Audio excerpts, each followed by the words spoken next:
Un instante, una foto. Hemos venido aquí hoy a muchas cosas. Una época de cambios que devienen un cambio de época. A muchas cosas, a caminar, a marchar, a saltar, a cantar. Una frase, un sentimiento colectivo, las ganas de hablar de nosotros en nuestro idioma. Pero entre tantas cosas de las que hoy hemos venido a hacer aquí a Mar del Plata hoy, nuestros problemas, nuestras soluciones, nuestra América adulta y soberana. Y cada uno de nosotros trajo una pala. Un fantasma recorre Europa y el mundo entero. Una pala de enterrador. Un continente que expone a la faz del mundo entero sus conceptos, sus fines, sus aspiraciones. Y una frase que lo resume todo. Porque aquí en Mar del Plata, gritada en el lugar indicado, está la tumba del Alca. En el momento exacto. Vamos a decirlo. Alca, Alca, al carajo. A partir de este momento, Alca, Alca, al carajo. Las fronteras se abren y la patria se agranda. Esto es Al Carajo. Noticias, política y cultura de América.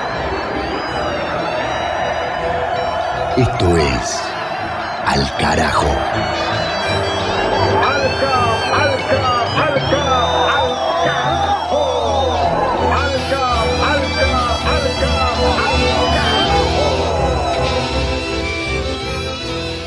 Episodio número 35 de Al Carajo del año 2024, temporada número 15, bisagra entre la última semana de octubre y la primera semana de noviembre, sonando en los distintos días y horarios que nos disponen casi 50 emisoras alternativas, comunitarias, rurales y también radios públicas y universitarias de distintas provincias de Argentina, de distintas regiones de Chile, de Cochabamba, Bolivia, en Radio Causacho-Uncoca, y en otros países de América del Sur, replicando también vía internet en nuestro canal de YouTube Al Carajo Radio, más allá de cualquier frontera, potencialmente a todos los rincones del planeta Tierra. Para esta emisión, el sumario habitual tiene noticias e información directamente desde los territorios y en voz propia con los colegas, compañeros y compañeras de los colectivos de comunicación de cada uno de los países. Tiene cine con Palis Carreira Griot, tiene literatura con Mavi Sosa, tiene historia con Juan Francisco Martínez Pería y vamos a tener también un informe especial sobre la situación del ex vicepresidente de Ecuador, Jorge Glass, quien fuera detenido por segunda vez tras haber conseguido su libertad en una incursión policial declarada como ilegal y violatoria del derecho internacional, ya que la captura de Glass se produjo en la Embajada de México, donde estaba asilado y de manera violenta por parte de la policía local. Ese es el grado de persecución y de estigmatización que denuncian organizaciones de derechos humanos ecuatorianas e internacionales. Ponemos en la tapa una semblanza sobre los nuevos pasos de la campaña por la libertad de Jorge Glass en Ecuador, también para esta emisión. Mi nombre, Pablo Daniel Ovín, en la conducción y en la producción periodística de este programa. Presentada la agenda, empezamos de inmediato la recorrida informativa, musical y cultural. Del Atlántico a los Andes, del cerro a la cordillera. Al Carajo. Las noticias de América.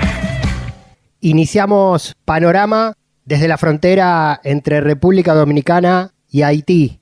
Organizaciones de derechos humanos y de protección a los migrantes están denunciando expulsiones discriminatorias de ciudadanos y ciudadanas haitianas que llegaron a la otra mitad de la isla de Santo Domingo, escapando de la crisis política, económica y humanitaria que vive su país. Informamos a través de Radio El Ceibo, la emisora comunitaria dominicana, directamente desde el lugar de los hechos, en voz del cronista de la nación caribeña, Santos Salvador. En el proceso de deportaciones masivas ejecutado por el presente gobierno a través de la Dirección General de Migración, el Ejército de República Dominicana, incluso agentes de la Policía Nacional, ha sido cuestionado por organismos de derechos humanos fuera y dentro del país.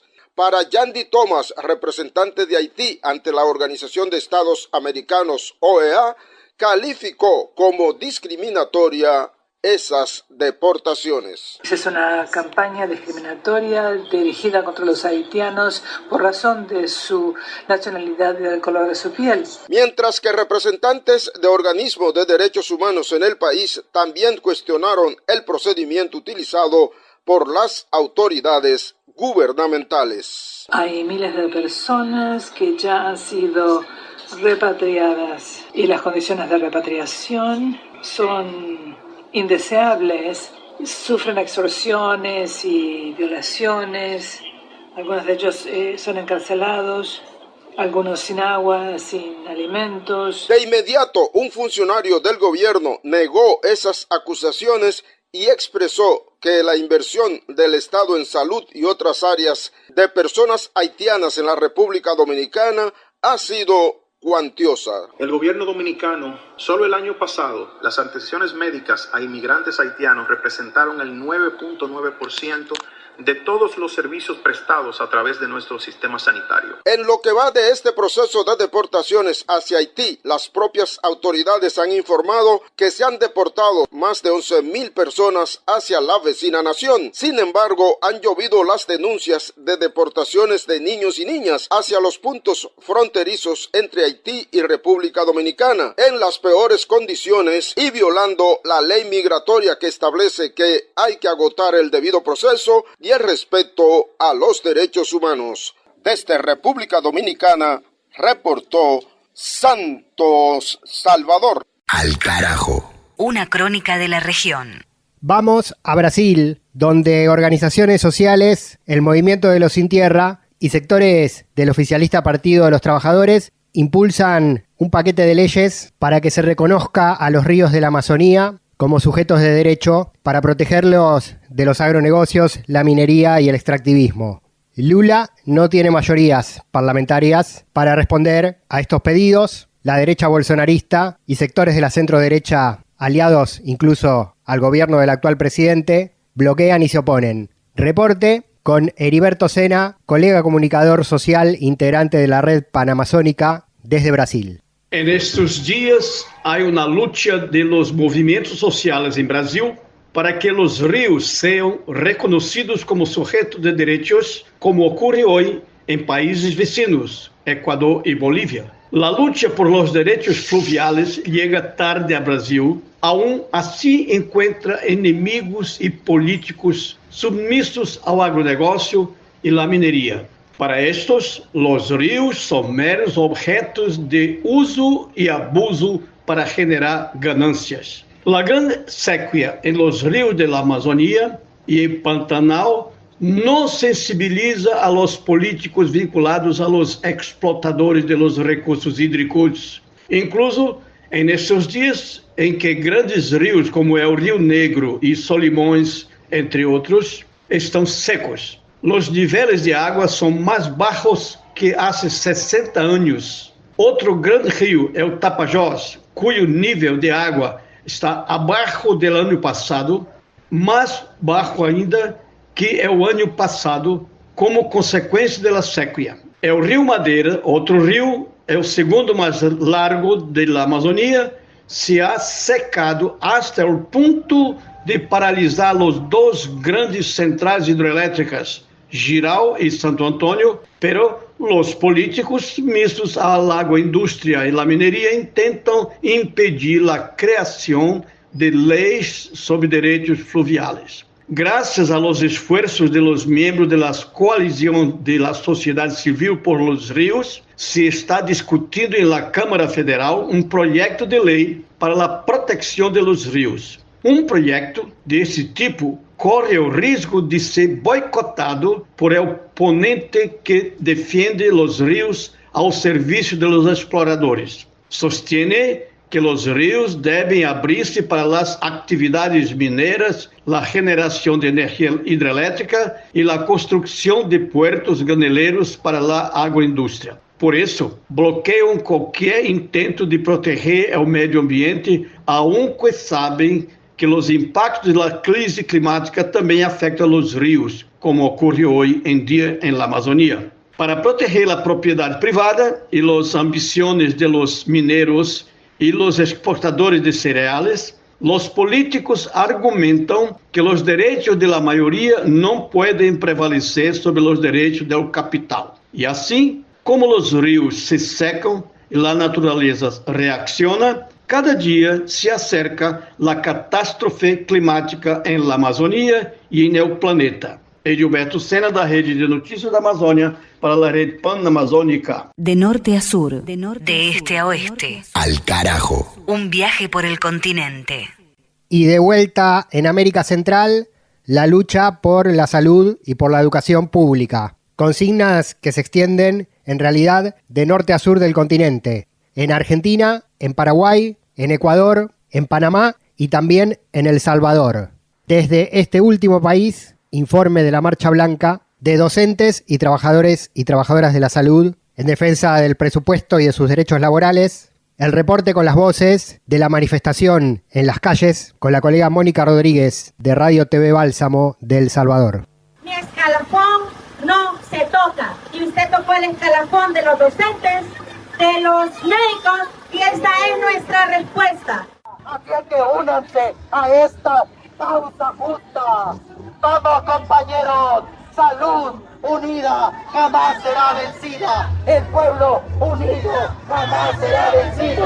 Estas fueron las consignas que se escucharon en una de las principales avenidas de la capital San Salvador, en la que cientos de médicos y maestros se manifestaron en la denominada Marcha Blanca contra el congelamiento del escalafón, contratos colectivos y la supresión de más de 11,000 plazas en instituciones del gobierno, propuestas en el Presupuesto General de la Nación 2025. Queremos denunciar que este día se ha mandado a trabajar al 50% de nuestros compañeros y compañeras a fin de evitar esta marcha, pero igual todo el demás compañeros y compañeras que no les ha tocado, que no los han obligado a trabajar este día, están acá presentes, exigiendo el escalafón, exigiendo el presupuesto para salud, para que los trabajadores y trabajadoras de salud podamos dar una atención digna al pueblo salvadoreño. No es posible que estos señores del gobierno estén haciéndole recortes al área social que el presupuesto para el año 2025. Salimos a denunciar los programas sociales que hoy sufren severos recortes, tanto en agricultura, en salud y en educación. Están recortando presupuestos que no van a poder entonces dar ningún servicio de calidad en las escuelas, en las unidades de salud. Este día estamos denunciando que ya con estas medidas que ha venido implementando este régimen, nos tardamos más de un año para tener una consulta.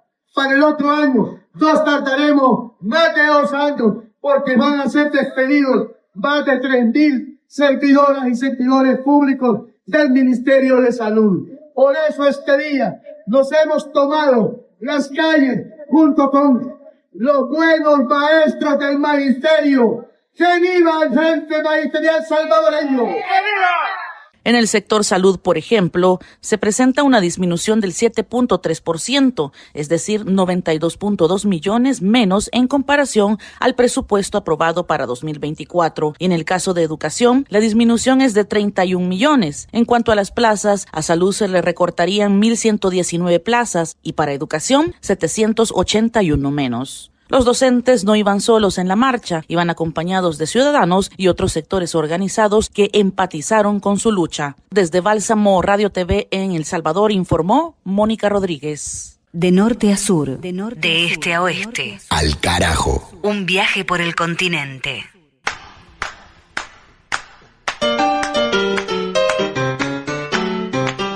Cien años de soledad, de Gabriel García Márquez. Lee Mavi Sosa. Para América Latina, en Al Carajo. Remedios se aproximó e hizo sobre el pescadito algunas preguntas que Aureliano no pudo contestar porque se lo impedía un asma repentina. Quería quedarse para siempre junto a ese cutis de lirio, junto a esos ojos de esmeralda, muy cerca de esa voz que a cada pregunta le decía «Señor», con el mismo respeto con que se lo decía a su padre. Melquíades estaba en un rincón, sentado al escritorio, garabateando signos indescifrables. Aureliano lo odió, no pudo hacer nada, salvo decirle a Remedios que le iba a regalar el pescadito. Y la niña se asustó tanto con el ofrecimiento que abandonó a toda prisa el taller. Las luchas políticas, las luchas sociales de la región tienen su lugar. Al carajo.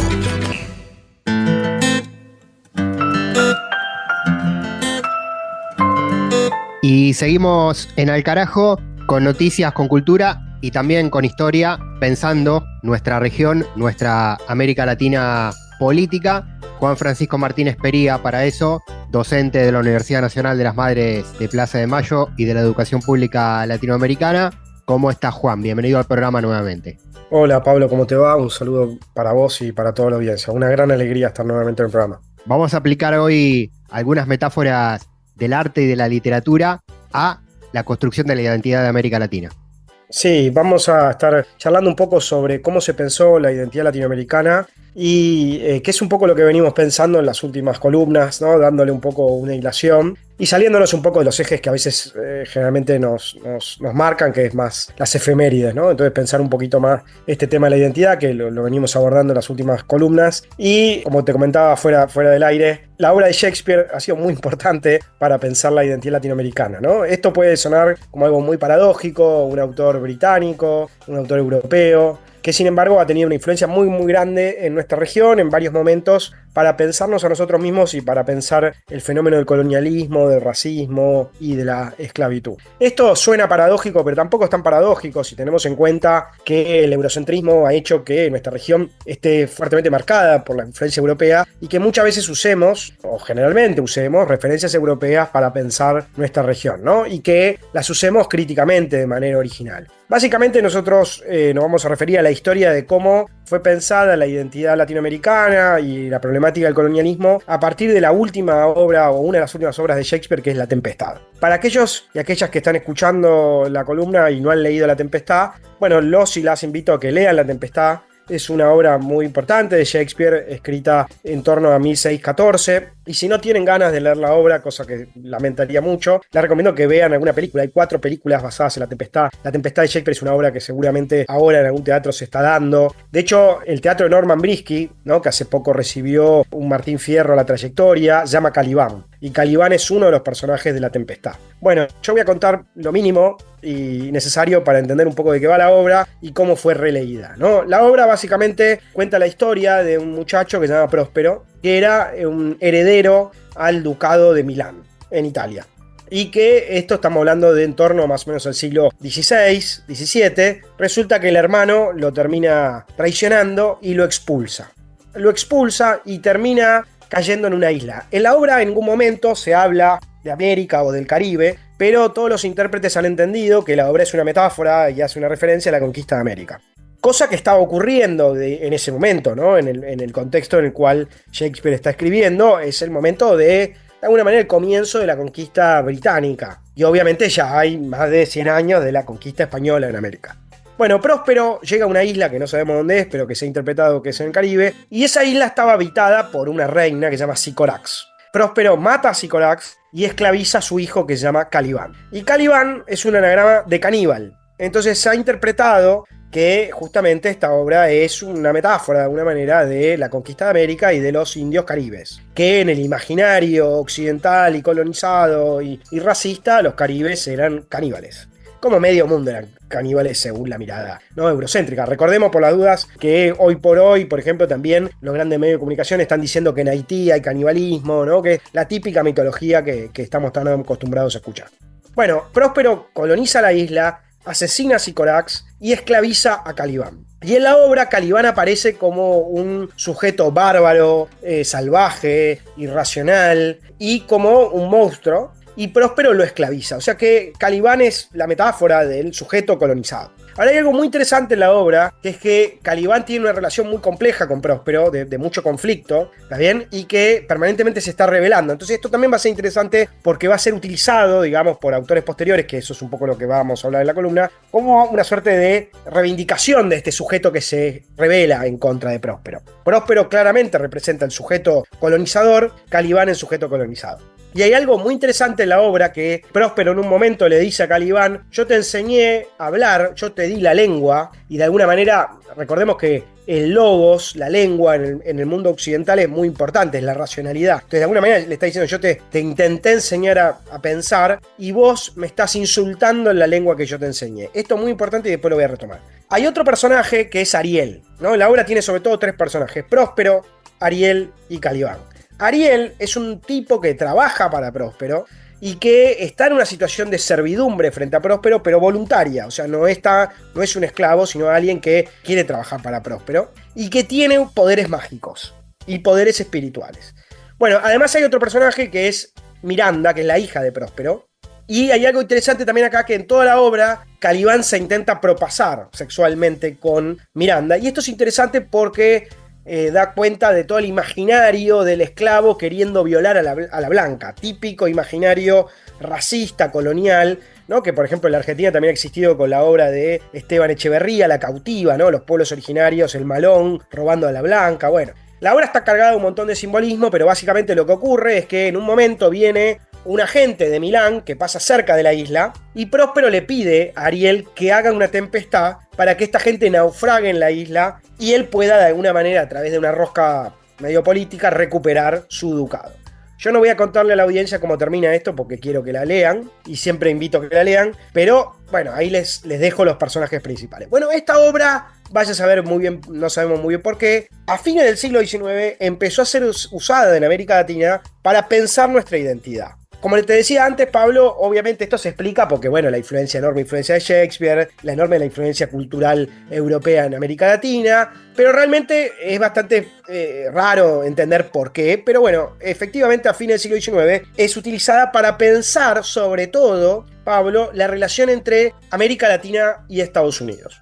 Y uno de los primeros tipos en hacer esto es un tipo que muy, muy importante, que ya hemos mencionado en alguna columna acá, que es Rubén Darío. Rubén Darío, una de las grandes figuras del modernismo latinoamericano, un gran poeta nicaragüense, que muy tempranamente, a fines del siglo XIX, comienzo del siglo XX, va a ser una de las voces latinoamericanistas y antiimperialistas.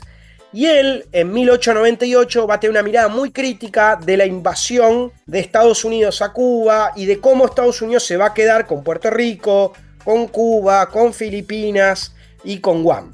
Recordemos, ya hemos hablado en varias columnas, que Estados Unidos interviene en la guerra de independencia de Cuba y se termina quedando con Cuba, con Puerto Rico y todo eso. Y en todo caso, si no se acuerda la audiencia, en otra oportunidad podemos retomarlo, pero es importante entender ese contexto, el contexto del comienzo del auge del imperio norteamericano en el Caribe y en América Latina.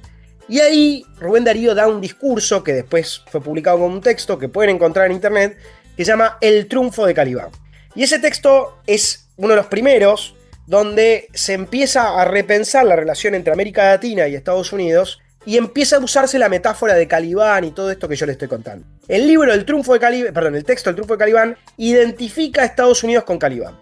¿Está bien? Y esto es interesante, ¿por qué? Porque Estados Unidos hasta ese momento era visto como un símbolo del progreso, del desarrollo, ¿no? De la civilización, y acá empezamos a ver un trastocamiento que es Estados Unidos como la barbarie.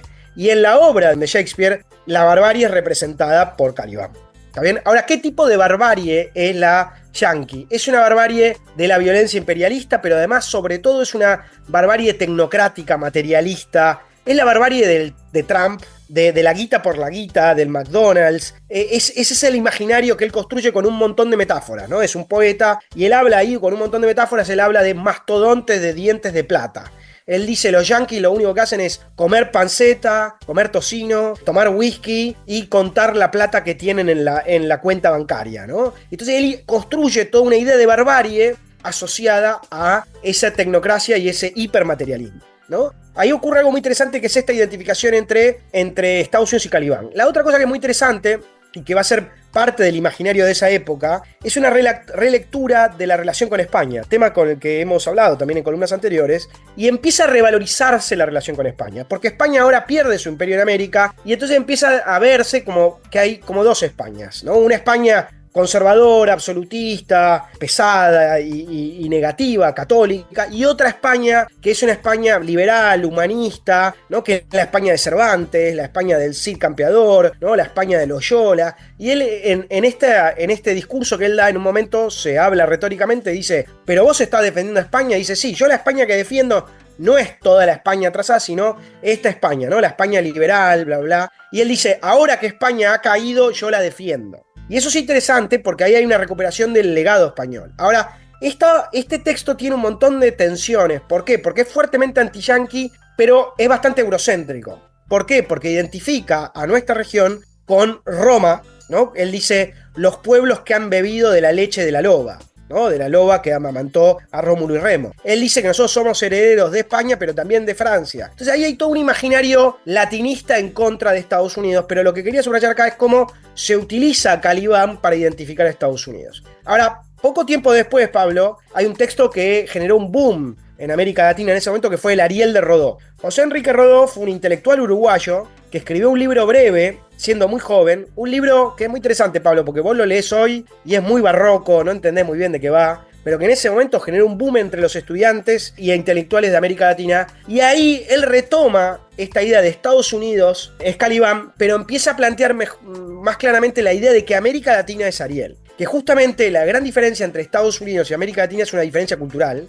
y que América Latina tiene una identidad cultural espiritual, humanista, que era la que tenía Ariel en la obra, ¿no? Entonces, ahí hay toda una cosa muy interesante que tuvo un impacto. Esto generó toda una cosa llamada la generación arielista, que tuvo un par de cosas interesantes. Primero y principal, la idea de unidad cultural latinoamericana, que Pablo, para nosotros es algo evidente, y los que están escuchando seguramente la audiencia es algo evidente, pero que no es tan evidente para un montón de gente, y que menos era evidente a fines del siglo XIX, comienzo del XX, cuando se habían construido nuestros países en contra de los vecinos. Entonces, esta obra lo que dice es, hay una cultura latinoamericana. Y esa cultura latinoamericana es una cultura espiritual, humanista, pero de vuelta, Pablo, reivindica mucho el legado español, y sobre todo francés y latino.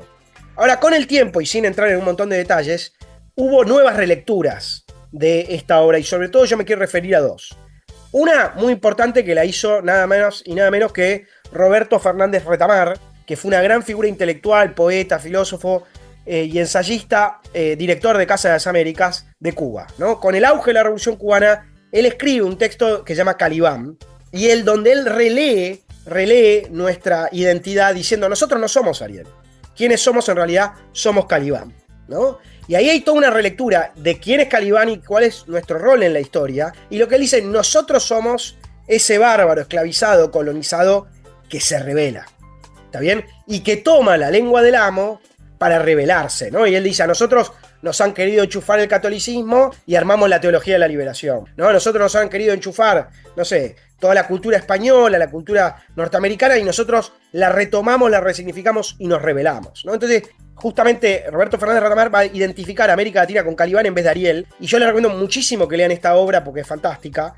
Y hay otra obra, y ya con esto vamos terminando, que es Una tempestad de Aimé Césaire. Aimé Césaire, intelectual negro del Caribe, de Martinica, reescribe toda la obra. No hace un ensayo, sino que reescribe, hace como un remake, donde él lo que reescribe es a Próspero como un amo esclavista blanco, a Ariel como un esclavo traidor. ¿Está bien? ¿Viste? Como la película Django, el mayordomo que es un chupamedia, bueno, ese es Ariel, y Calibán como un esclavo negro rebelde. Y él plantea ahí ese esclavo negro rebelde como los pueblos caribeños, los pueblos africanos que se están rebelando y descolonizando, ¿no? Entonces ahí hay toda una relectura muy interesante de Ariel, Próspero y Calibán. Y solo para terminar, hay una compañera, una colega argentina que se llama Silvina Pachelo, que hace unos años reescribió también la obra de Shakespeare, hizo algo muy interesante. Ella es ilustradora e hizo la primera versión ilustrada de La Tempestad, y ahí, bueno, le agrega toda una serie de cuestiones claves. Y también una cosa que hizo muy interesante fue darle voz a Sycorax. Sycorax, que era la madre de Calibán, en la obra de Shakespeare aparece solamente como un personaje solo para morir inmediatamente, y ella le da una voz, ¿no? Una voz rebelde que también es muy interesante. Y la última cosa que quiero comentar es un gran libro de un intelectual del Caribe que se llama Payet Henry, que lamentablemente el libro no está en castellano, que se llama La razón de Calibán, donde él trabaja la filosofía afrocaribeña justamente con esta metáfora de Calibán, diciendo que los esclavizados y los racializados del Caribe lo que han hecho es una operación calibánica. Se han apropiado de la Ilustración, del cristianismo, del marxismo, de diferentes versiones intelectuales europeas para rebelarse en contra de Próspero, que es el colonialismo europeo y Estados Unidos.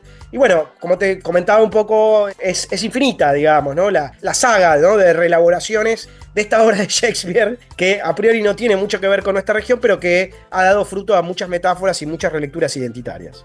Impresionante. Juan Francisco Martínez Pería en Al Carajo. Me quedo con esta última parte de las lecturas y relecturas, ¿no? Con la de Retamar. Calibán siendo la América conquistada y que se rebela. Bueno, y Próspero es la Europa conquistadora. Y el papel de la madre que comentaste, ¿no? También de la madre asesinada, que bueno, puede ser ese espíritu de la América preexistente. Sí, recomiendo mucho la obra de Silvina Pachelo, que es una obra muy bella, y ella, digamos, está en esta saga, ¿no?, de autores que han repensado la obra, y justamente ella le da esa voz a Sycorax, ¿no? Y además las imágenes, ¿no?, la ilustración que tiene mucha potencia, y sí, ese espíritu, ¿no?, de tal vez como diría José Martí, Madre América, ¿no? Que es una metáfora que él usaba para referirse a nuestra región. Totalmente. Bueno, como sea, de lo que no hay dudas es de que el título Tempestad cuenta perfectamente la historia de América Latina y el presente de América Latina y seguramente el futuro, más allá de las interpretaciones que le demos. Bueno, Shakespeare entonces también sirvió como disparador para pensar la identidad de este continente. Gran historia, Juan, y muy bien transmitida en el programa. Gracias como siempre por este rato de pensamiento latinoamericano. Muchas gracias a vos, Pablo. Un saludo para vos y para toda la audiencia. Esto tiene continuidad, vamos a seguir recorriendo con noticias, con política, con cine, con música, América Latina y el Caribe, con esta postilla que deja Juan, con otras miradas también para atravesar todo lo que nos queda por delante en este episodio. Mis hijos tenían que estudiar y salir adelante. Iba en busca de un trabajo para educarlos. Mi hermana me dijo que solo iba a ir un tiempo, que regresaría con nosotros. El 22 de agosto de 2010 fueron asesinadas 72 personas migrantes en San Fernando, Tamaulipas, México, por el cartel denominado Los Zetas. Se conmemora sus vidas, se exige a los estados condiciones de vida dignas y justicia para las familias de las víctimas. Por el derecho humano a migrar. Este es un mensaje de la Federación Guatemalteca de Escuelas Radiofónicas, FEGER, y esta emisora. Al Carajo. Una crónica de la región. Guajira para el recuerdo. La bestialidad imperialista. Bestialidad que no tiene una frontera determinada ni pertenece a un país determinado. Bestias fueron las hordas hitleristas, como bestias son los norteamericanos hoy, como bestias son los paracaidistas belgas, como bestias fueron los imperialistas franceses en Argelia. Porque es la naturaleza del imperialismo la que bestializa a los hombres, la que la convierte en fieras sedientas de sangre que están dispuestas a degollar, a asesinar, a destruir hasta la última imagen de un revolucionario, de un partidario de un régimen que haya caído bajo su bota o que luche por su libertad. Y la estatua que recuerda a Lumumba, hoy destruida pero mañana reconstruida, nos recuerda también en la historia trágica de ese mártir de la revolución del mundo, que no se puede confiar en el imperialismo, pero ni tantito, nada.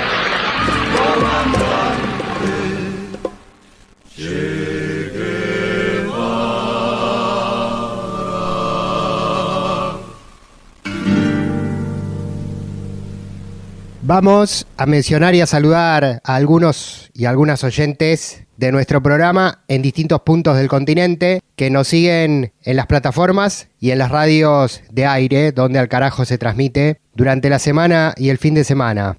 En Cochabamba, Bolivia, Diana nos dice: a través de Instagram, que escucha el programa desde hace varios años, siempre muy atenta a las voces de los hermanos y hermanas de toda la patria grande.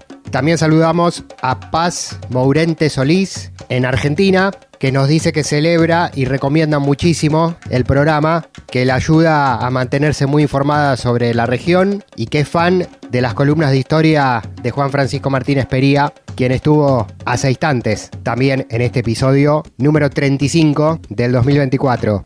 Vía Twitter, el saludo de Machi, así es su usuario con el cual firma, que agradece por el programa y dice que al carajo nos ayuda a pensar y a recordar. Gracias, Machi. Y desde Valparaíso, oyente vía Radio Placeres, que nos transmite en esta parte de Chile, Tania Mariana nos dice: muy importante este espacio y poder conocer las realidades de cada pueblo hermano a través de sus propias voces. Algunos mensajes vía Twitter o X, vía Facebook, vía Instagram y también en nuestro canal de YouTube, Al Carajo Radio. Gracias por interesarse, gracias por comunicarse y gracias por ayudarnos a hacer llegar a más lejos las noticias, los pensamientos, las voces y las historias que aquí compartimos semana a semana desde hace 15 temporadas. Al carajo. Al carajo. Identidad, música y cultura de América Rebelde. Fallecieron 11 campesinos y 6 policías. Cine en Al Carajo, ahora, una historia desde la lente de la cámara y el relato de un europeo llegando a la periferia de América Latina. Paraguay es un país inédito en Colombia. Sabemos más del Japón que de Paraguay. Así que llegar a Paraguay es como llegar a la India. ¿Crees que vas a encontrar un montón de cosas extrañas? Nos presenta y nos cuenta esta producción audiovisual Palis Carreira Griot. Hola, compañera. Hola, Pablo, nos vamos para Paraguay con una película de un director polaco. Este documental se llama Soy Paraguayo.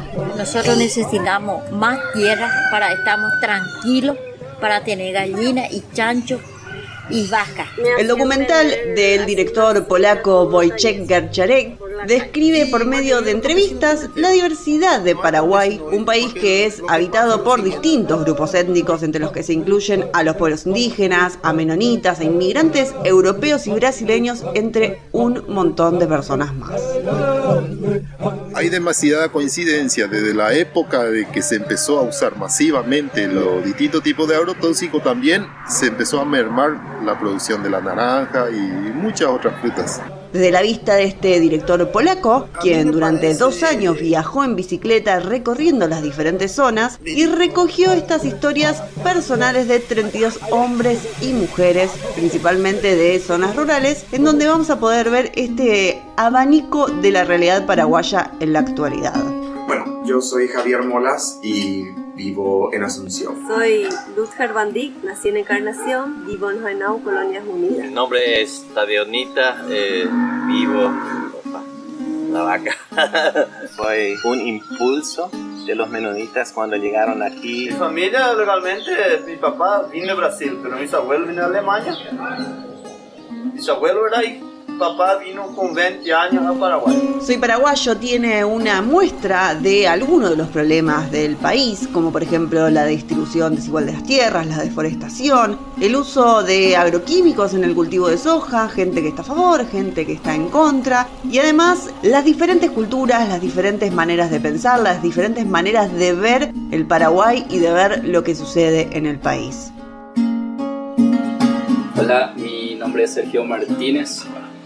Soy paraguayo. Imperdible este documental del polaco Wojciech Garczarek del 2019, Soy Paraguayo, lo pueden encontrar en las diferentes plataformas. Según la prensa y según los informes policiales que le emboscaron los campesinos a los policías. Y no es así. La policía lo que emboscaron a los campesinos. 54 personas adultos, entre hombres y mujeres y niños. ¿Cómo van a emboscar 320 policías armados? Paraguay desde el cine, presente en Al Carajo. Gracias, Palis Carreira Griot.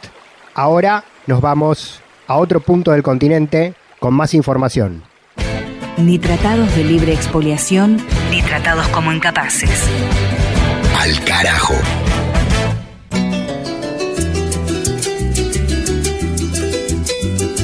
En Ecuador, la Comisión Interamericana de Derechos Humanos anunció que va a visitar el país para interiorizarse sobre la situación del ex vicepresidente Jorge Glass, quien permanece detenido en la cárcel La Roca de Guayaquil tras haber sido apresado en un operativo policial que irrumpió en la Embajada de México en Quito, donde él se mantenía como asilado político, todo en el marco de una larguísima causa por supuestos hechos de corrupción que le imputaron al dirigente de la Revolución Ciudadana durante el gobierno de Lenín Moreno, en lo que fue considerado como la traición del por entonces presidente al correísmo a través de una operación de lawfare contra Glass para apartarlo de la vicepresidencia de la República, para proscribirlo políticamente y para enviarlo a la prisión. El objetivo de la CIDH es relevar información sobre todas estas irregularidades y sobre los pedidos humanitarios que está realizando el Comité Internacional por la Libertad de Jorge Glass, pidiendo como mínimo la concesión de la prisión domiciliaria en pos de los problemas de salud que tiene el dirigente. Además, desde el Comité Internacional advierten a la CIDH que se están violando todas las garantías. Esto a partir de que días atrás, miembros de la organización quisieron visitar a Glass en la cárcel, hicieron todos los trámites, llegaron hasta Guayaquil y esto no se les permitió. Lo cuentan los miembros del Comité Internacional para la Libertad de Jorge Glass. Marcos Enrique Sominami, el dirigente chileno, es uno de los coordinadores del mismo. Hemos venido acá y habíamos hecho los trámites por 2 vías. Por la vía escrita, como corresponde de acuerdo a la reglamentación ecuatoriana, y se nos pidió de vuelta agregar una solicitud a título personal desde el email personal, cosa que también hicimos, y se nos acaba de responder desde la dirección del SNAI que se nos rechaza el ingreso, lo que es otra evidencia más de un problema que evidentemente excede el derecho. Todo preso tiene derecho a una visita. Junto a Enrique Sominami, Sacha Llorenti, el diplomático boliviano, denunciando también la ilegalidad del impedimento de la visita y la insistencia para poder cumplir con la misma. Por supuesto que vamos a volver, pero uno de los temas centrales es que estamos exigiendo que el gobierno autorice la visita in loco de la Comisión Interamericana de Derechos Humanos, para que haya una investigación independiente, imparcial, y haya un informe completo y concluyente del estado de situación de Jorge Glass. Hay una responsabilidad no solamente con Jorge Glass o su familia, con Ecuador, sino con la comunidad internacional. El pedido a la comunidad internacional por Jorge Glass por parte de Sacha Llorenti de Bolivia, Marcos Enrique Sominami de Chile, como representantes de un amplio abanico de referentes académicos, políticos y de derechos humanos que denuncian esta situación de persecución que le llevan a este comité de la CIDH que llega hasta Quito y Guayaquil. Habla también sobre el tema Rafael Correa y denuncia al actual presidente ecuatoriano Daniel Noboa directamente de persecución política. Noboa lo hizo y 6 meses después no ha pasado absolutamente nada. Esa es la realidad, lastimosamente. Mientras tanto, todos los días esperamos que sobreviva Jorge Glass, sujeto a tortura, a condiciones infrahumanas, en una cárcel de alta seguridad. ¿Qué sentido tiene eso? Por sus condiciones de salud, por último, debería estar en la casa. Arresto domiciliario. No, en la cárcel de alta seguridad, como que si fuera un violador múltiple, un jefe de la mafia, etc. No tiene sentido. Pero no solo eso. Se demandó ante un juez, ¿no?, lo arbitraria de la detención, y el juez de primera instancia dio la razón y dijo que la detención era ilegal, ilegítima y arbitraria. Lo que no ordenó es la libertad inmediata como establecía el Código Penal, que si hay una detención ilegal, ilegítima y arbitraria, tiene que salir libre inmediatamente la persona. No, es ilegal, ilegítima y arbitraria, pero tiene que seguir preso. Apela el gobierno, pero descaradamente el Tribunal de Apelación comprado por el gobierno dice no, que la detención fue legal, legítima y no arbitraria. En ese tribunal se encuentra hasta el presidente de la Corte Nacional, para que vean la ausencia de Estado de Derecho, el nivel de degradación moral que tenemos, la corrupción de la justicia. Y para justificar su barbaridad y revertir lo del juez de primera instancia, argumentan que como estábamos en estado de excepción, no hay garantía de inviolabilidad de domicilio. Es decir, una sede diplomática es un domicilio más. Y que ellos tienen que sujetarse al derecho interno. Había una orden de detención para un ciudadano, había que detenerlo. Es decir, sometiendo el derecho internacional, los tratados internacionales al derecho interno. Es una brutalidad que no hace un estudiante ni el primer curso de Derecho. Eso es lo que tenemos que enfrentar. El expresidente Rafael Correa, acusando directamente al actual presidente Daniel Noboa por la persecución contra Jorge Glass. No hay que olvidar que el propio Correa también se asume como un perseguido político y proscripto por una connivencia entre parte de la justicia y los sectores políticos de la derecha dominante. Correa está impedido de participar de cualquier elección para cualquier cargo ejecutivo o legislativo por una condena de 8 años que incluye una inhabilitación para ejercer cargos públicos. Y también sobre la oportunidad del escarnio sobre Jorge Glass y su nueva detención y vuelta a prisión, desde el movimiento de la Revolución Ciudadana remarcan que se da en medio de una inmensa crisis económica y energética, con cortes de luz masivos en todo el país y con Daniel Noboa en plena campaña en busca de su reelección. Y como no les conviene hablar de la gestión, porque todas las variables son malas, reinstalan el tema corrupción y usan a Jorge Glass como aglutinador de un rechazo de la opinión pública al correísmo. El propio Jorge Glass lo denuncia desde la cárcel y además advierte que con las violaciones de sus derechos están buscando quebrarlo anímica y psicológicamente para que se muera o para que se quite la vida. Así se manifiesta Jorge Glass desde la penitenciaría de máxima seguridad de La Roca en Guayaquil. ¿Por qué no se cumple? Yo agradezco profundamente a los médicos, agradezco a la doctora Adriana, al doctor Juan Carlos, al doctor Guadamuta, al doctor Aguirre. Pero ellos no pueden hacer más porque hay una orden política del gobierno de que yo esté permanentemente encerrado y apagándome, matándome poco a poco con tantas pastillas, o cuando yo decida ya quitarme nuevamente la vida. Y el Ministerio de Salud Pública dice que a una persona con depresión grave, no un diagnóstico, no, 4 diagnósticos de médicos y personal de la salud pública. Es porque hay una orden política de que yo tengo que estar en la Roca para hacer mofa del presidente de la República y ser utilizado para fines electorales, políticos. Pues mismo reconoció y que se tumbó la puerta de embajada para secuestrar a Glass, porque si no perdía el país. Es un tema político de fondo, el tema político es a Glass no hay que tratarlo de acuerdo a lo que dice el protocolo en el texto.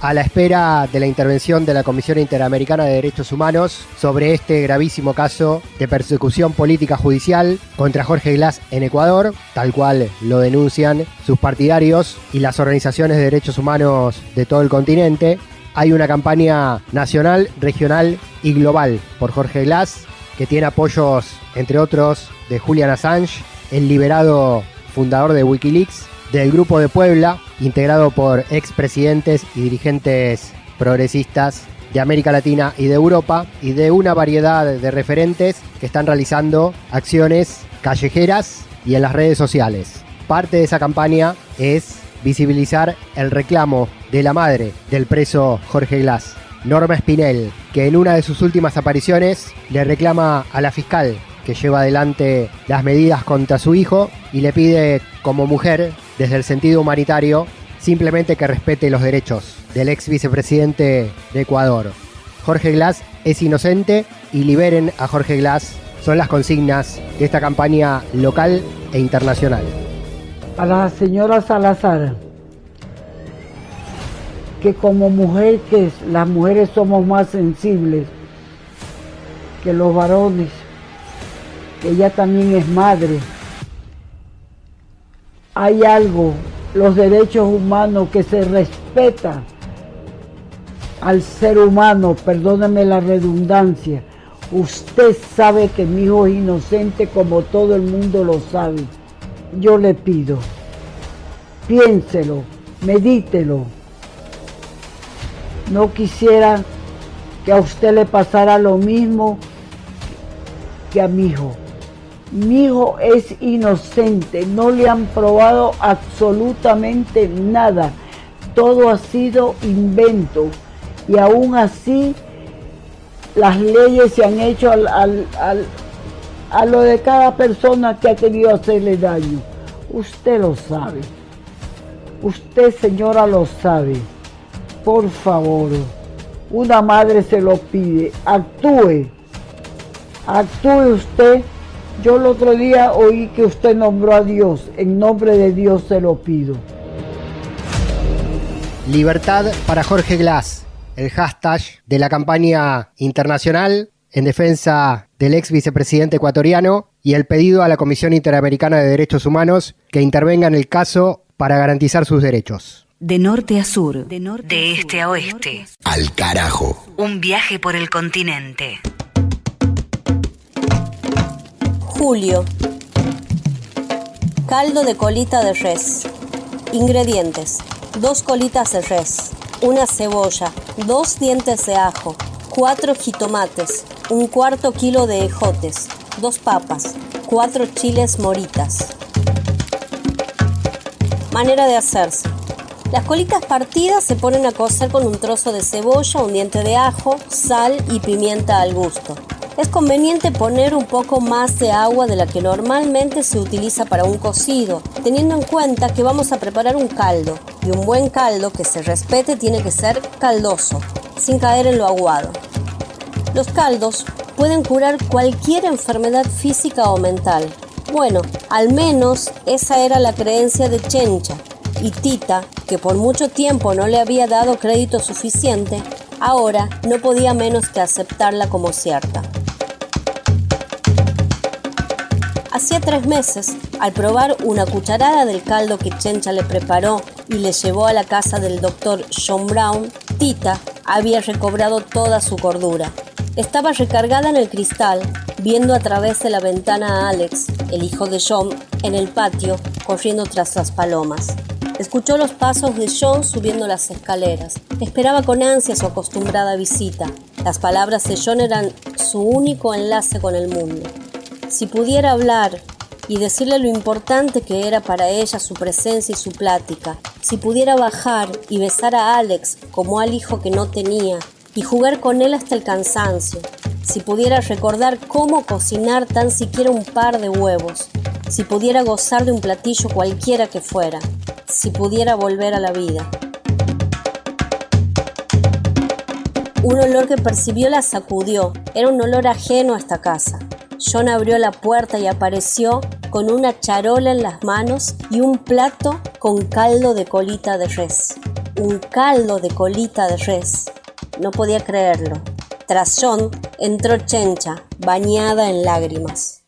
Pasaje de Como agua para chocolate. Lectura de Mavi Sosa. Aquí se queda la clara, la entrañable transparencia de tu querida presencia, comandante Che Guevara. Eso fue lo último de este episodio de Al Carajo. Mavi Sosa, además de Como agua para chocolate, leyó y nos compartió también otro pasaje de 100 años de soledad de Gabriel García Márquez. La literatura presente en Al Carajo. Estuvo Juan Francisco Martínez Pería, también como siempre con la columna de historia. Paloma, alias Palis, Carreira Griot, nos llevó al cine. En esta oportunidad, cine documental desde Paraguay. Tuvimos informe a través del Comité por la Libertad de Jorge Glass en Ecuador. Tuvimos noticias país por país y región por región, en voz propia, desde las radios comunitarias, campesinas e indígenas de todo el continente. Más noticias, música, cultura e identidad de nuestra patria grande. Mi nombre es Pablo Daniel Ovín, en la conducción y producción periodística. Fin para el capítulo 35 de esta temporada número 15. Nos encontramos a la brevedad en nuestro próximo episodio, en el aire de las radios comunitarias, universitarias y públicas que nos transmiten en Argentina, en Bolivia, en Chile y en todo el continente, y a través de nuestro canal de YouTube, Al Carajo Radio. Será hasta el próximo encuentro radiofónico con esta contraagenda informativa de América Latina y el Caribe. Hasta entonces.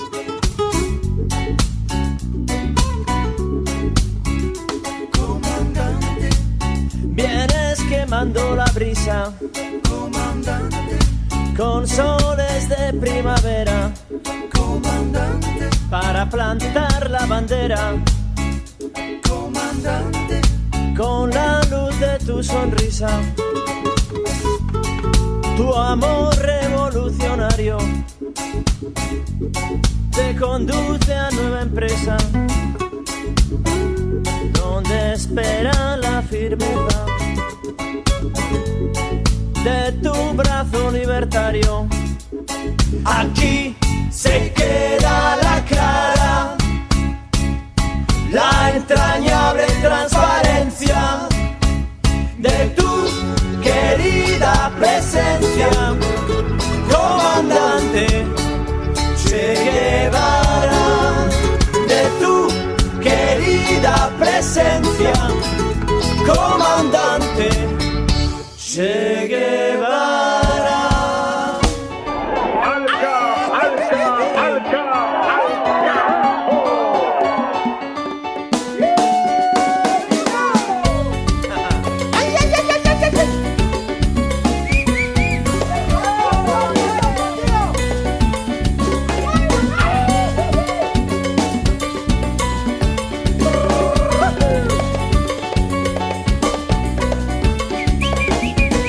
Aprendimos a quererte desde la historia altura, hasta siempre, comandante. Tu mano gloriosa y fuerte le conduce a nueva empresa, hasta siempre, comandante.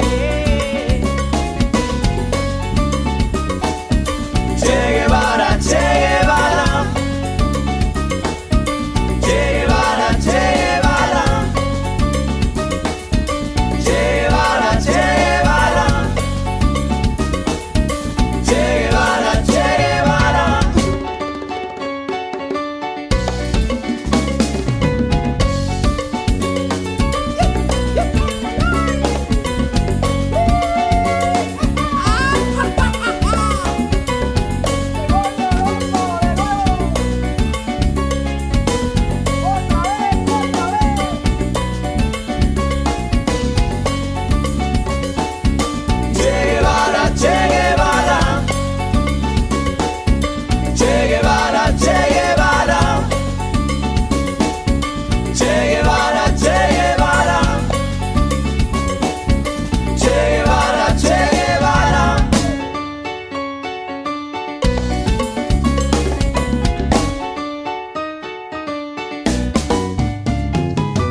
Alca, Alca.